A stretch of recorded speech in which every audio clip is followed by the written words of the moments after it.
And There we're we are. live. No music. Well, okay. Let me rephrase that. There are music if you're listening the podcast because that's called editing. So there will be there will be music. But I was too lazy to learn how Sean does the trick on the live broadcast. And as you can tell, there is no Sean. We told him that there was no show today, and so we he didn't show up. He Yeah, thinks we're not broadcasting. Yeah. yeah, he's probably watching right now and be like, "Wait a minute, why am I not there? Why do I look so much prettier like Keenan?" Yeah, this is Keenan Skelly. Hi, Hi. you're not Sean. I'm You're not. definitely not Sean. Although I could go get a beanie and put that on real quick and pretend There I'm you go. There you go. Yeah, I would say since when he moved in the cold, he's wearing that beanie quite a bit. So He's Hey, fond of that beanie. you got to yeah. keep the head warm. That's really the most important thing. But you guys are big beanie people because I remember, I think in the first year at RSA that I met you and Sean was the year that I shaved my head and you guys were giving out ITSP beanies. Yeah, And you gave me an extra one because you're like, you're going to need it, kids. I still have a couple of those. Yes, I Yeah. could probably reach it in the right there, but I'm not going to. But yeah, it was our first merchandise. That and the little buttons. We had like buttons, Yes. and I remember. well, that's the stuff you do when you go to live events. That's right. Yeah. I Swag. am I'm woefully like out of, con t-shirts. I used to use Hmm. them for everything, like, washing the car. All the important activities, cleaning up the dogs. Actually, one of the best things that I used t-shirts for was right at the beginning of the pandemic. I started making masks for local hospitals and first All responders. right, okay, I can see that. I used the con t-shirts on the inside because they're soft. Most of them are like really great soft cotton, and they all had cute little things on the inside. So when they opened them up and put them on, they would have something. Surprise! Be secure. Yeah. Put on your mask. I was just thinking about that because somebody told me, "Hey, we just made some T-shirt, and what size are you?" My dog is going crazy. Shut up. And I said, I don't want it because I stopped taking merchandise at the events. And you know why that happened? First of all, I'm a little bit more minimalist than what I used to be.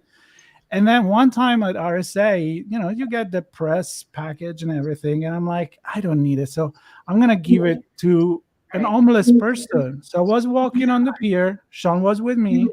I offer with t-shirts and the bag and everything. The guy's like, nope, I don't want it. And I'm like, crap, if you don't want it, this is really a waste. Because so Yeah. from that day, I just said, no, I don't want, just give me the pass. I'm okay. Yeah, well, sounds like Keenan, you put it a good use with the mask.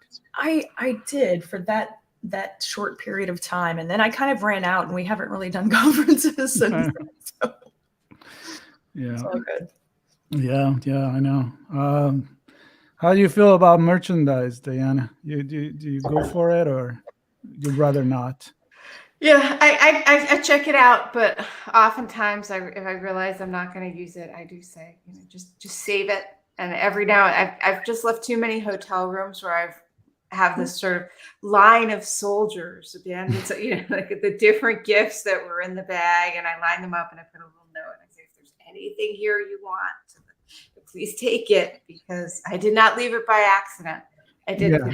one time. I did have a hotel pack everything up and mail it to me. You couldn't escape from it. Yeah, it's true. Found me.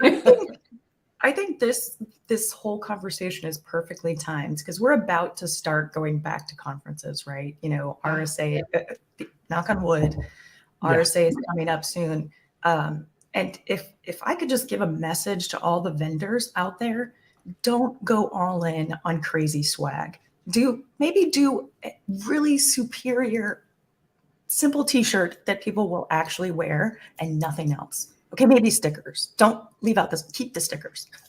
But everything else is just too much. It's too much for the people who are in InfoSec. We have too much of your stuff. Please stop. and quality. I agree. Do one thing, but do it good so that I'm actually going to wear it. Absolutely.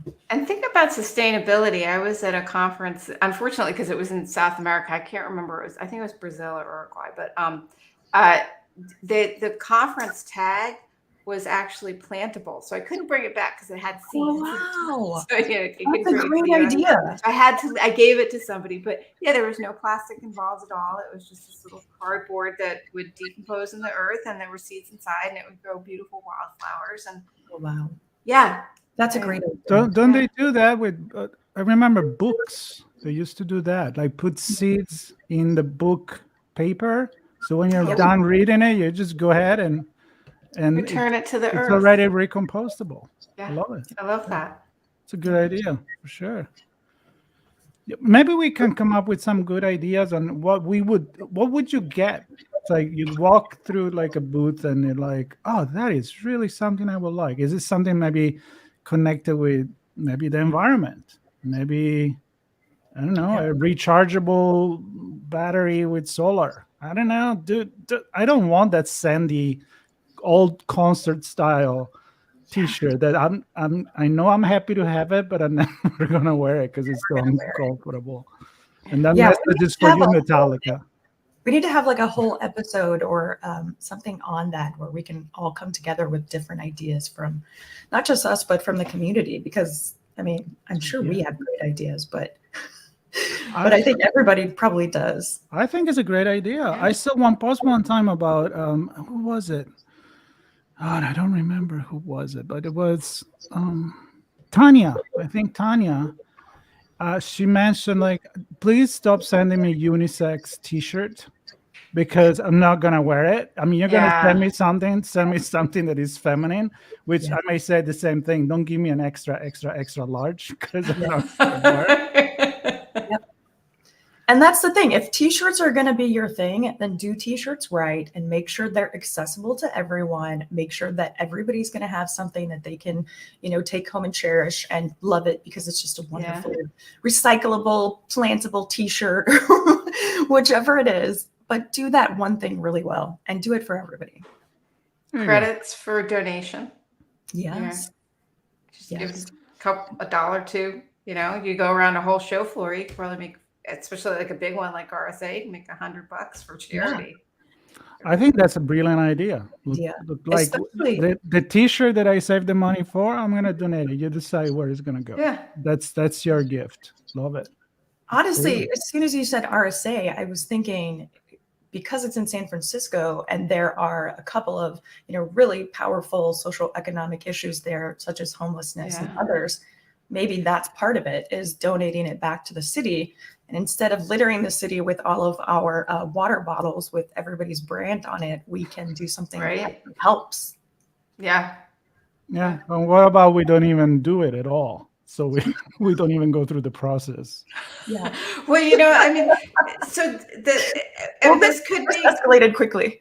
we could make change, right? We could bring, because I think it was, remember back in the days like the 90s and the booth babes and yes, and enough people came together and said to the RSA committee, it said, hey, we would not like that. And so now it's written in that there are certain codes of conduct, and you don't see the booth babes anymore. You see puppies sometimes now. I did like the puppies for adoption. I hope it was done in a humane way.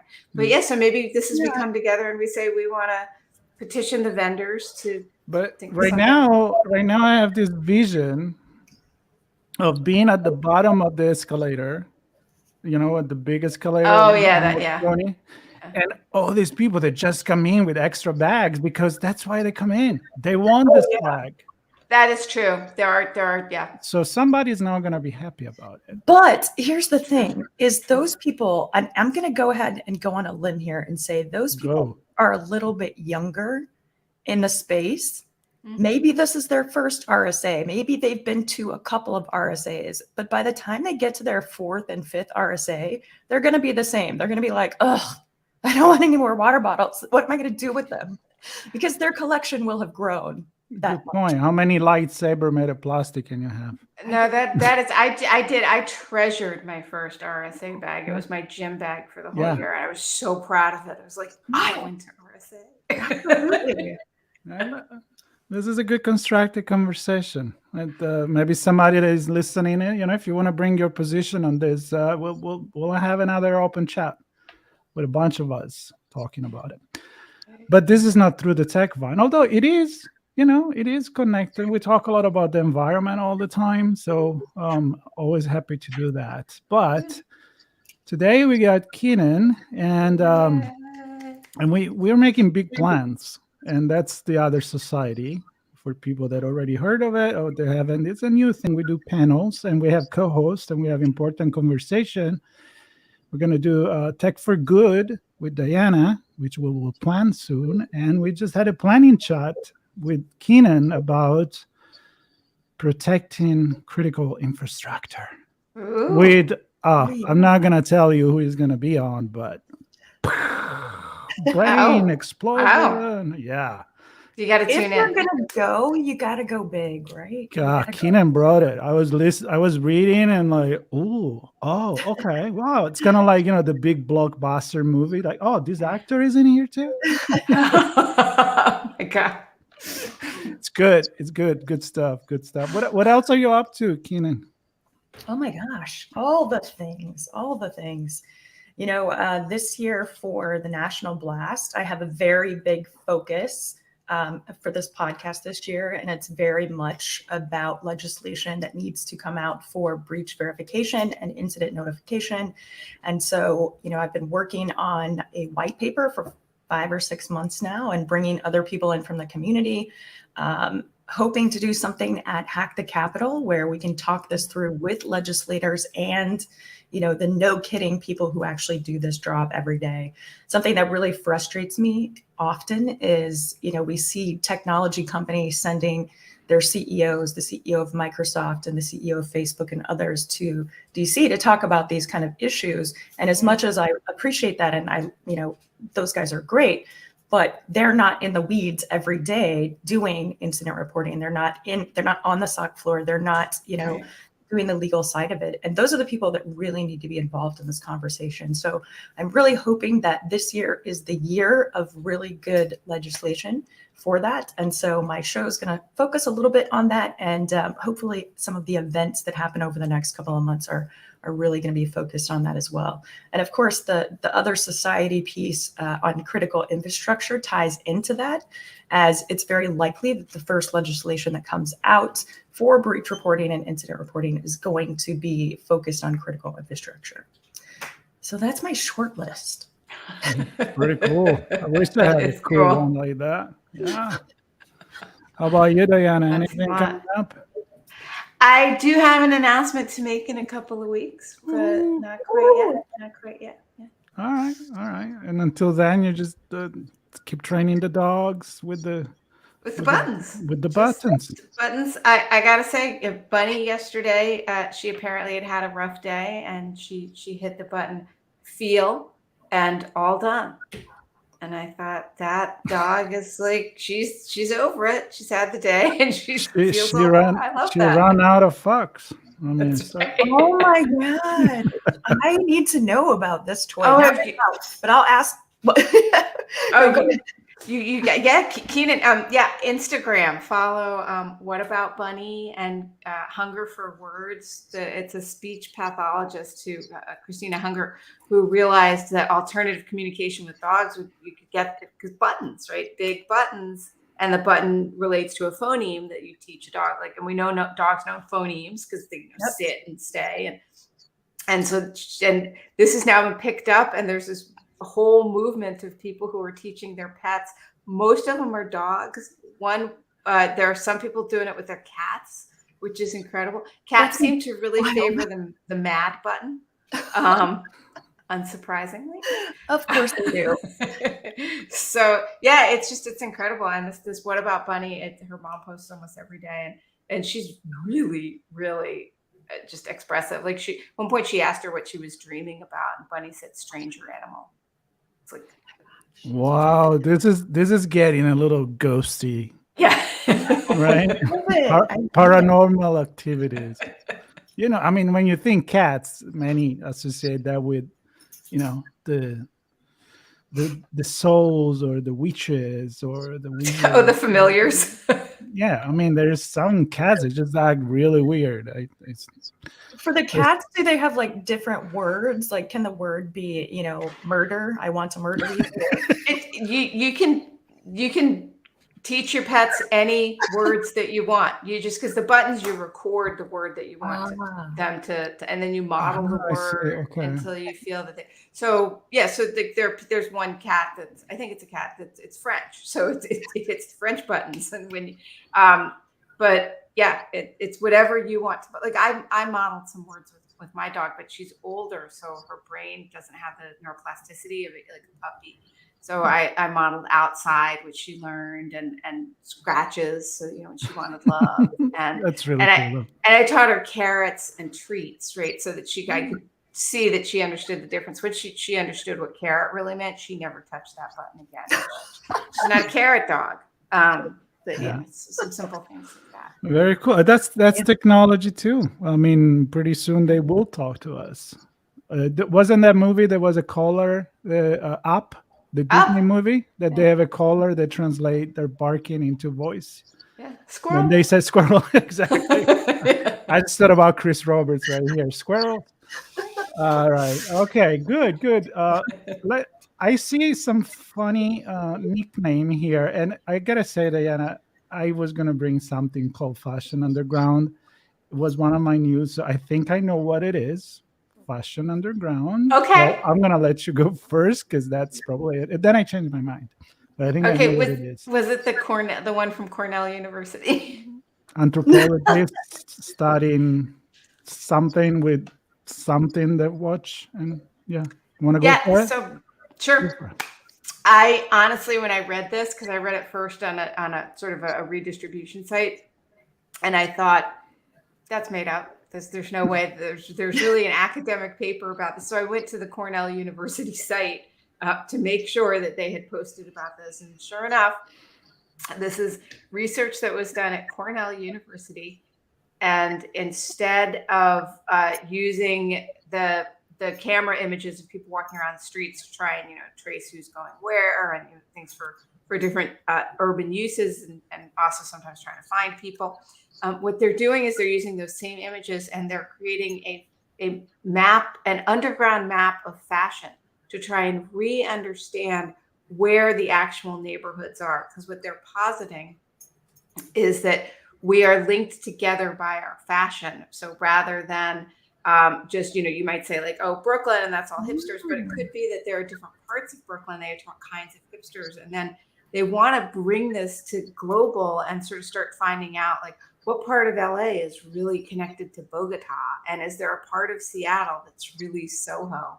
To see if there are pockets of fashion that go on around the globe that are linked in together. And they also think that it'll be very cool in the future for anthropologists to go back and look at. So the reason I thought it was, I was like, wow, this is really strange, but interesting research. But then I was also sort of thinking about, do we think that there's, how do you feel about pictures of you on the street being used this way? And B, what do you, Keenan's like, yeah, I like it. No. I'm like, no, that's the first thing I thought of was privacy. Yeah. And then the other one is, do we really think that, does fashion say that much about us? And are they actually in neighborhoods?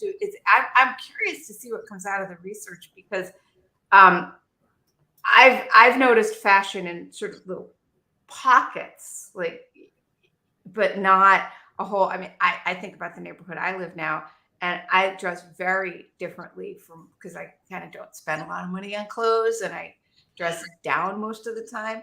So I look very different than a lot of people in my neighborhood. So I'm curious. I'm curious to see where this research goes. But yeah, what do you guys think?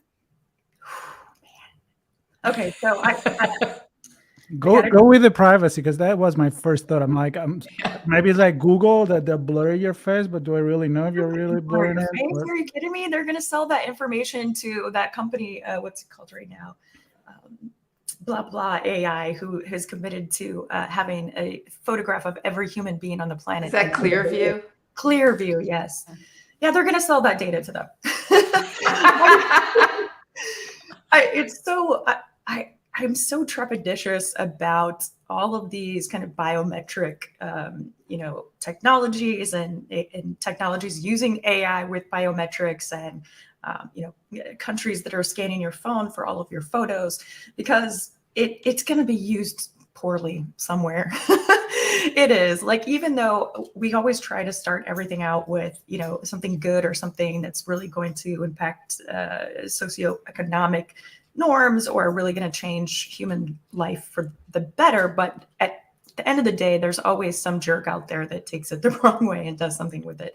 So that was my first thought too, is this going to be like, the Google Street View where they send somebody around to every street and they have that 360 degree view, which, by the way, had a stalker from my past actually with his car sitting in front of my house for 10 years. And every time somebody went there, they're like, isn't that? I'm like, I know, because that just happened to be the day that they came and did that. Wow, my dogs were in the driveway. So that's so much better. Yeah, that was kind of fun. Yeah. But what does that look like in actual practice? I guess that's my question. What does that actually look like in somebody getting that information and how they deal with it and what they do with it, and then what do they do with it when they're done? Yeah. So I'm gonna go with the other part of the answer, which is like, fashion it's a big thermometers of everything, that a lot of things that goes in our culture and our society. I mean, it's the way people represent themselves, the way you make a statement. I mean, even you underdressing, you're making a statement. My statement is I don't spend a lot on clothes. Yeah, look at true. you. You're all spending on my own clothes and time, and I don't. So even if you think you're not making a statement, that's what they say in fashion. You're still making a statement. So that's the thing. My statement is you can always use one more black T-shirt. Which is also a statement. But the privacy part it's funny, because when I was reading that, I clicked actually on another couple of links. There was the software that they were using and other research that they have started a long time ago in terms of, they call it computer anthropologist, I believe, or digital anthropologist. Oh yeah, that makes sense. Yeah. So like they bring the example of how back in the days, if you're an anthropologist, you go into the tribe or you go into a city and you study, you interview people, you do all this stuff. And now, honestly, artificial intelligence could be the anthropologist that collect all the information and get to assumption and all of that. But I think, well, Keenan, we're writing something for the European community and artificial intelligence about this, and it's all what you do with it. Yeah. I mean, there is so much good that can be done, but how do you guarantee the ethics of all the things that you do? So that's the big question, right? Yeah. So. And then bringing this is part of the larger piece that I'm always harping about, and you guys know, is the legislation and the government and pieces like that. If we're going to say that we're okay for all of this innovation, we have to be crystal clear on what's not okay from the beginning. We can't wait for that to happen and then come back and say, we can't wait for people to deploy chemical weapons and say, oh yeah, no, that's definitely on the no-no list. Well, it should have been on the no-no list, from the very beginning. And I think that's the responsibility of every country and state and, around the world, to make sure that they're crystal clear up front. Yes, this is to be used for good, but these are very specific examples of why you should not do that. Yeah, I think when it comes to this reaction, it's already too late. If you're waiting to react, you're late. You have to think it ahead.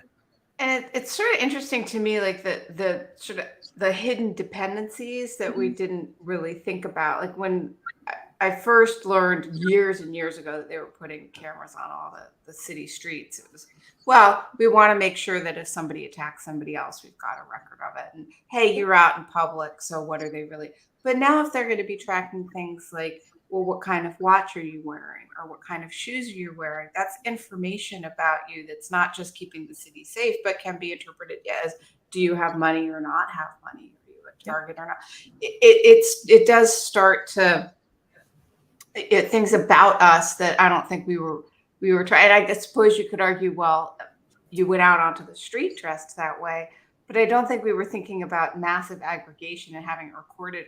Or even, I mean, there are some hairstyles that I don't think I want in these anthropological databases for years and years. And what happens when that same information and more of the socioeconomic pieces of it start to find their way into the metaverse? Mm-hmm. Yeah. Well, you know that you were not on the. I don't think you were on that episode that we talked about it, but the money that fashion company, especially high-end luxury company, are putting into metaverse worlds so that people can actually wear the Hermes watch on their avatar, and they're paying pretty good money, or Gucci bag or that kind of stuff. That tells you a lot about how the image is important for the majority of our society. It's so much that you're ready to spend to buy a digital version, a binary, like, made by pixel version of that. And you're paying a lot of money, and you're never really going to use it in the real world. So that's an entire conversation. I keep saying this on the meta topic, and I'm going to keep saying it until everybody in the world has watched the show. But I don't know if you guys saw Caprica. It was like the precursor to Battlestar Galactica. Both very, very interesting. But the whole point of Caprica was this man wanted to create a digital version of his deceased daughter, and therefore ended up creating a metaverse.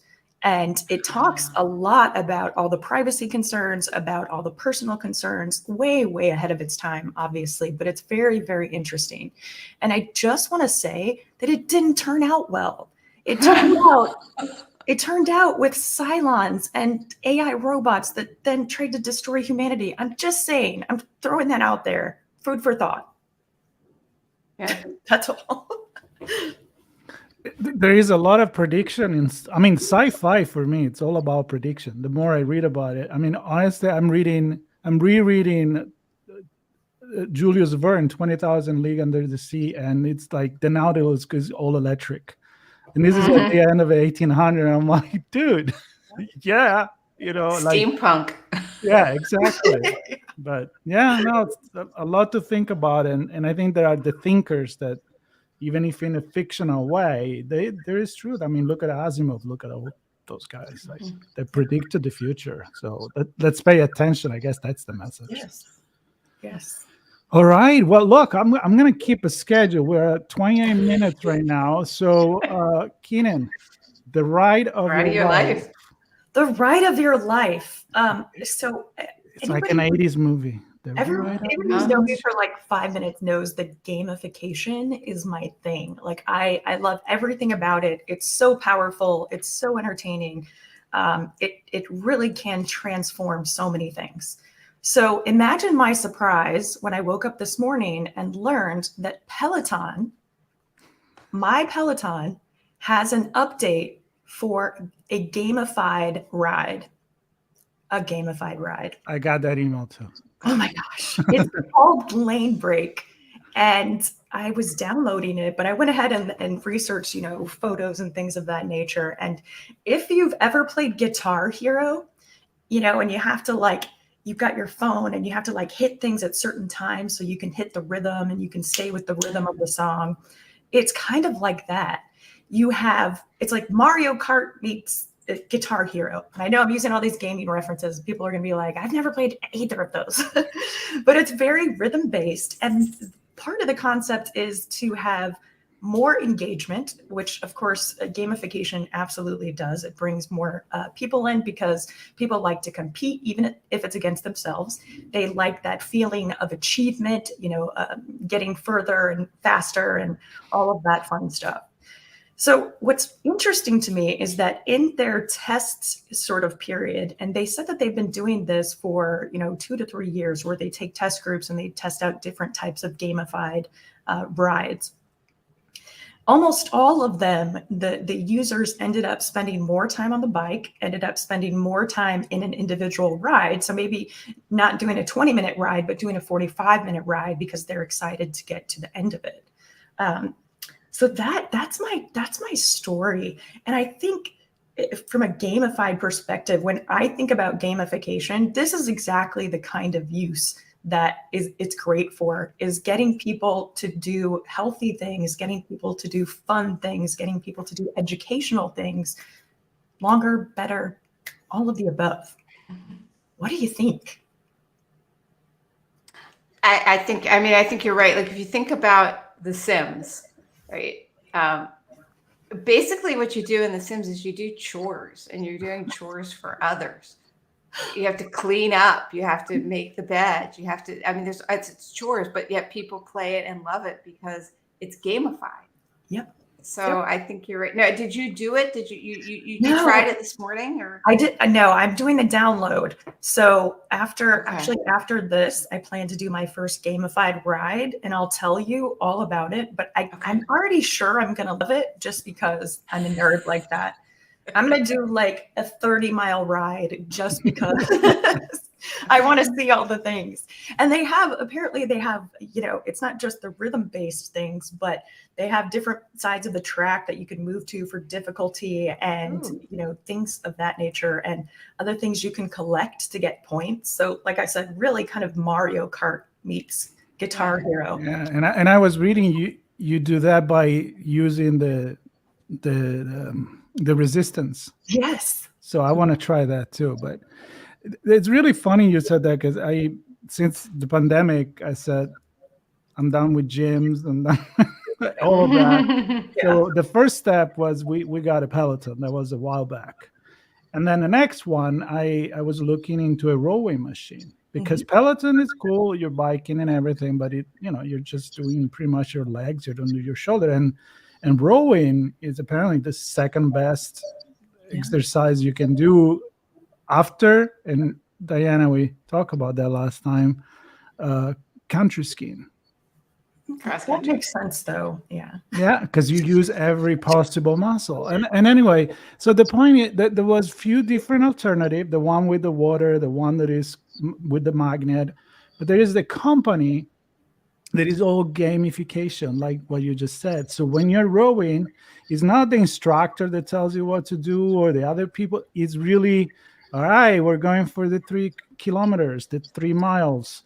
And there is you can compete with your friends. You can have these other people in the line, and, you can keep the rhythm and all of that. Now, I ended up now getting that because I just like to listen to audiobook. I'm that weird. Even when I'm on my Peloton, I listen to audiobook or music. So I don't need that stimulus, but it's very effective. I mean, we do need that challenge. Is like, it's kind of, if you're a kid and your dad tells you, hey, I don't know, loan the garden, and I don't know, maybe you think like, I don't know, I'm looking for a treasure. I mean, you kind of want to play on these things. It helps to go through things. So I think it's brilliant. I honestly think it's brilliant. I know for me, one of the big challenges with working from home, and I've always worked from home, not always, but I mean, before the pandemic, we were traveling constantly. So you weren't actually at home working from home. But for me, that first year having the Peloton, I was all in. The second year, I kind of slowed down. I did maybe 2 or 3 rides a week. And then very slowly, I just kind of got back into my own workaholic mode, where I could use that time to do this, or I could like knock out this paper, right? Or I could knock out this email. And so the idea of gamification like kind of slapped me in the face this morning and was like, get back on the bike. It's going to be fun. It's going to be enjoyable. It's going to be wonderful. Yeah. And that excites me. It excites me when technologies like that, who are just trying to get more interaction, think outside the box and start doing things in a different way. I love it. Yeah, we're like strangely Pavlovian, we're sort of trained to want to get to the next level. Like I use this app called Active, and you can do different. It's almost all audio, but they have runs, they have weight workouts and stuff, and it's for me it's really good because I don't find that part, the training part, I don't find that gamified. I just find it like it's for me, it's a good way to mix up the routine. They give you good pointers on like your form. And I overtrained when I was in my 30s with distance, and I had to stop running for a few years because I had just kind of messed up my shins really badly, and my knees were not in great shape. But now back to it, which is great. So, but Active kind of, so the trainers are one thing, but there's a gamified aspect of it where they give you a badge, and after you've done a certain amount of workouts on, like, for either the treadmill or for outdoor running or for walking or for weightlifting, you get a badge. And like I actually cared about the fact that I got to the highest badge possible for the treadmill. Yeah. Which is why. You want the little Mario or the little Pac-Man to get the cherry, or they get that noise that you actually I achieve got the little something. confetti. They call it sweaty confetti, That's how we are. Maybe we never really grew up. I don't know. I mean, One of my favorite, and this was years ago, I don't even know if it's still a thing. It was a running app called Run Zombies. And it was a story. And as you're running, it tells you when the zombies are close, and you can hear them. Like you can hear them getting really close to you, so you run faster. And then it's like, no matter where you're at, it's using your map. So it's like, quick, make a quick left and go around this building. But it's actually the building that it was so much fun. I gotta see if there's and you're telling me you didn't have nightmares on that? Because that's what nightmares are made of. No, I thought it was hysterical. I love it. That's funny. She didn't think they were real zombies. No, They'll make you run, or they'll give you a gun and you turn around and shoot them. And I mean, I can see that in a virtual reality game for sure. Yeah. Oh yeah. For sure. Like sort of Walking Dead situation. Well, I'm going to connect, and again, we did not plan this, but I think everything is kind of connecting here with this, at least for mine, because it's about micro mobility and how that could replace a 1/5 of shortcut trips. And this is a research by Carnegie Mellon University, where they say that if you could have a better electric bike grid, let's say, where you can get the bike. I'm not talking about having your own, although that's of course a good thing as well. But when you can take it and then that or a scooter and use that instead of the car for a short trip. I mean, you can really, do a lot of things that are great for green gas emission. Like they're talking about. They did a study on an e-bike fleet in Seattle, and they found out that 80% of short private vehicle trips up to 3 miles could be replaced with e-bikes. But of course, there's a few things. You need have storage, for example, so that you can actually take the bike to go to the grocery store instead of okay, I would like to get the bike, but how am I going to do that? And of course, recharging station, keep it clean. So if you don't have your own, you want to be sure that you're not getting something completely beat up. And then I thought, but let's consider also the exercise that you can do by doing this. So not only look at the Dutch that they bike everywhere, right? I mean, they get healthy points talking about gamification. So as you were saying all of this, I'm like, can we maybe add gamification on public electric alternatives? That would be amazing. Right? That would be really cool. Health points, environment points, getting the badge because you get 20 miles on the electric bike instead of in your car parking. I think that'd be kind of cool. Yeah. Peloton, I don't know if you're listening, but I think you could have another branch of your company right here. Or whomever is going to buy you out. Right. But and then there is, of course, the fact of the micro solution. I don't know, Diana, you probably know this, but lately I'm like, we don't need to do the big project. Every little things can help. The microelectric grid that can help, the little country in Africa to get electricity, or share your solar panel with your neighbor and get point for that. or get digital currency, like we talk about NFTs and the digital money for that. So I think like these are the investment we need to do, like micro thing. Why do we always Yeah. have to think so big? A lot of little things they make big things. They add up. Yeah.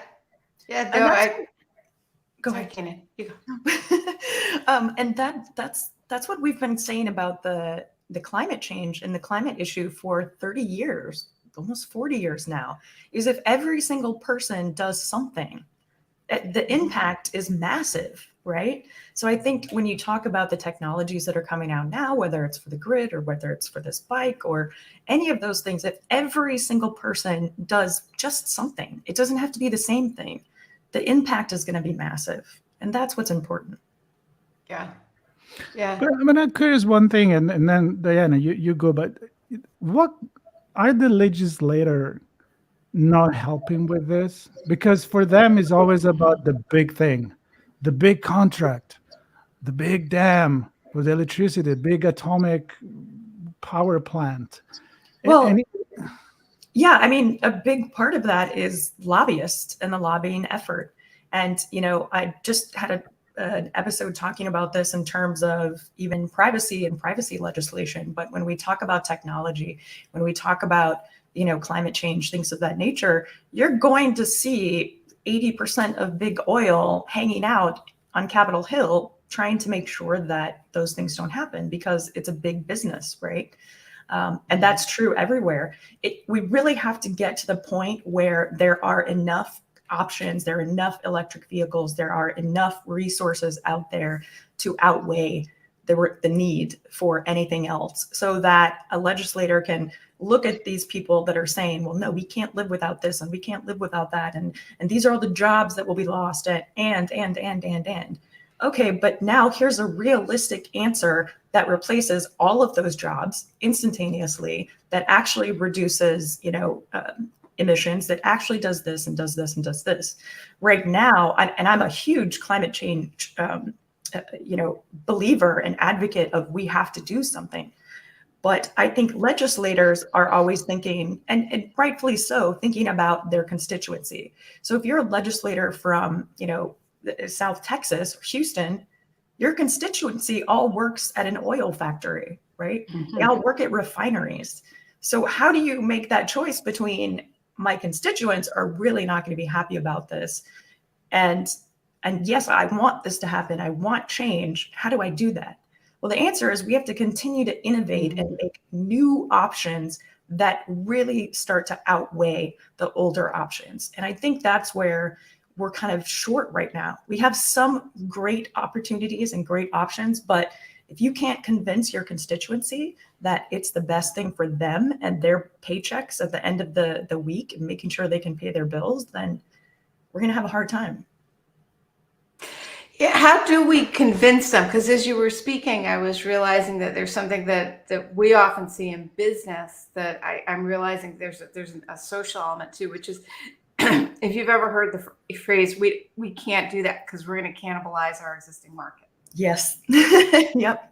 Right. And I know that a company's in trouble when they start worrying about cannibalizing their existing market, because what inevitably happens is if you don't cannibalize your own existing market, some other company, the competitor is going to, and you're going to lose those customers either way. Innovation's going to take over. But here, rather than losing to a competitor, right, we could just lose big. We could lose access to our homes because of the oceans rising and things like that. Right. But how do, at least in business, one way that I understand to deal with we're going to cannibalize our market is to start to explain the competitors are, and you show enough data, you can have that conversation.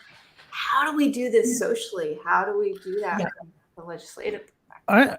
I think that people, they just want the immediate solution. So when you tell them in the long run, this is going to be good, they're going to be like, yeah, but don't worry about now. So I think the way to do something like this is that when you say, well, this industry is failing and it's not good for us, you're trying to hold on to that. But there is solar, for example, that now it come out that it actually gives a lot of jobs, right? Maybe even more than what we had before, and for sure better than being in a cave in a mine, right? So, but I think what we need to do, we need to prepare for that and say, today you're stopping doing this, but here's your new job. Do you like it? Take it. When you bring that uncertainty of, am I going to leave this, which may be worse, but is it sure that this is happening? So maybe again, small little piece that can help this transition. I don't know. This is I'm talking utopia here probably, but I agree with that. I agree with the business example is right on, Diana. That is completely what this scenario kind of looks like. And I agree with micro things being the way. But one of the problems that we have with not just our legislative body, but anywhere in the world where there's a legislative body is we kind of expect our legislators to be experts on everything, right? Yeah. So you should be an expert in cybersecurity and you should be an expert in energy and physics and all of these things. But at the end of the day, these are just everyday people who've decided to try to do good or, be better or make their constituents have a better life. So one of the things that I think is paramount is instead of just having lobbyists who are constantly trying to educate legislators, I think we need to have everybody, scientists and all of those things, regularly talking to a massive body, and not just individually, but all of Congress, and saying, these are the facts supported by this, and this. If we do these micro things over the next, 10 days, this is going to be the output. Let's try it, right? Yeah. Let's see what happens. And build up that long-term trust of, okay, these are the people that are the experts. These are the people that know what they're talking about. Let's really start taking micro chances and getting micro answers. And that's how we're going to change that. Because once they really understand a topic better, then they can convey that to their constituents better, right? They can go back and say, well, Sally, I'm glad you asked that question about why solar is better than gas or oil or ... and actually have an educated answer instead of one that may be coming from nowhere, maybe coming from the internet or, all of the things. It's always about education. And that also means educating the legislators. Oh, that's a good point. And I mean, change is hard. Yeah. I wouldn't like it if somebody came up to me and said, so, I mean, it's been my career. It's 30 plus years, right? Somebody said like, oh, cybersecurity is completely over. You got to go retrain and start a new career. I'd be like, what are you talking about? I mean, that's a huge thing to say to somebody, especially if their parents were doing, we've always done whatever this is, that's mind blowing to think about. Go do a different job. Let's just use cybersecurity as a quick example. And I know, Marco, you're like, give me 1 second. No. Go. If we use cybersecurity as an example, right now, we need so many people in cybersecurity. We do. And I have mixed reviews on this from my own, heart and soul, that there are people out there. There's so many people looking for jobs. But if those people have been working in a specific area for a specific amount of time and have had no access to cybersecurity or no way to get free, like really free training and the ability to convert quickly into that field, why would they come?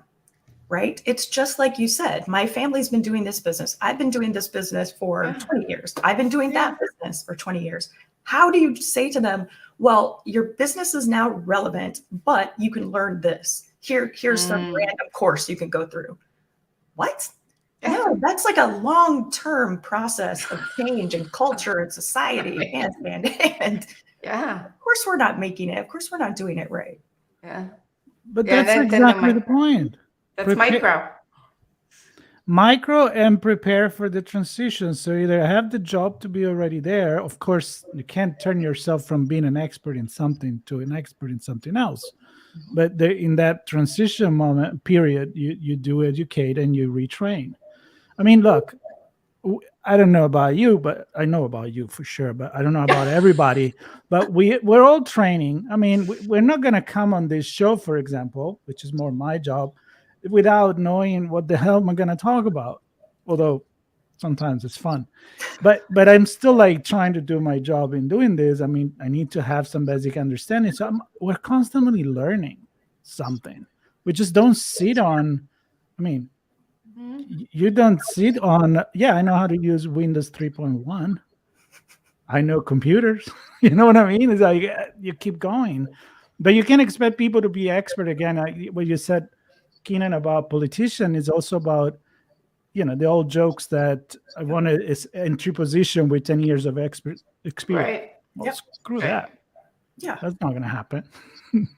And all that does is give everyone a bad taste in their mouth about what this is. See, even Tiberius agrees. Yeah. Tiberius doesn't like it. He's mad about it. It's a Yeah. shoot. Yeah. It gives you a bad taste in your mouth about that career field. And if these are their expectations, how does anybody succeed? How am I going to succeed if I don't know anything about it? These are small cultural changes that have to happen. I'm just going to slide over here real quick and let them go get that squirrel. Yeah, do that. Squirrel. Yeah. I love how we get into this big picture conversation, and I don't know, why can't we just have this with the people that make decision? It's just blow my mind. Because it's hard. Yeah. Because it's hard. And the people who make decisions aren't just making decisions for themselves. They're making it for the people that voted for them and expected them to do certain things. But are they doing it for the right reason? Or is it because they're giving them money and, okay, should I go there? A whole other go there? That's a whole other I'm not conversation. going to go there. I'm choosing to see the good in legislators right now. It's my mantra for today. Okay. All right. I can see that. All righty. I think today went really smooth because Sean wasn't here. So maybe we'll keep him out. But you know what I miss? I miss the food-related news, or, you always bring the food. What was the last time, Diana? Was the artificial intelligence to clean the grill? That's right. Oh, yeah. It keeps us hungry. Yeah. It still blew my mind, but it's it's kind of the lunchtime. scariest one for me was, I think there's something about microbes to create meat. Oh, sure. Yeah, microbes, fungi, fermentation. It's like all kinds of ways for making meat now. It's easy peasy. We're going there. All right. Well, I'm gonna do the honor of closing this and thanking Keenan anytime. Really, just like, I'm gonna come on. Sure. And if sometimes it's 5 of us, who cares? The more the merrier. So that's good. And I can tell you that next time we're already gonna know who's gonna be on with us. Angela Marafino, which she rocked. And shameful advertising. We'll see. Maybe not. Shameful advertising. She's, as you probably know, she runs the Hacker Book Club, which it's gonna be a podcast on ITSP Magazine. Oh, that's great! That's really great. I'm very excited. I mean, you put book and technology and hacking all together. I'm happy. I love it. So that's amazing. We'll hear more about that next week through the TechVine here in ITSP Magazine. Diana, always fantastic spending time with you, and Keenan, anytime, you're always welcome. Excellent. All right. Love you guys. Peace out.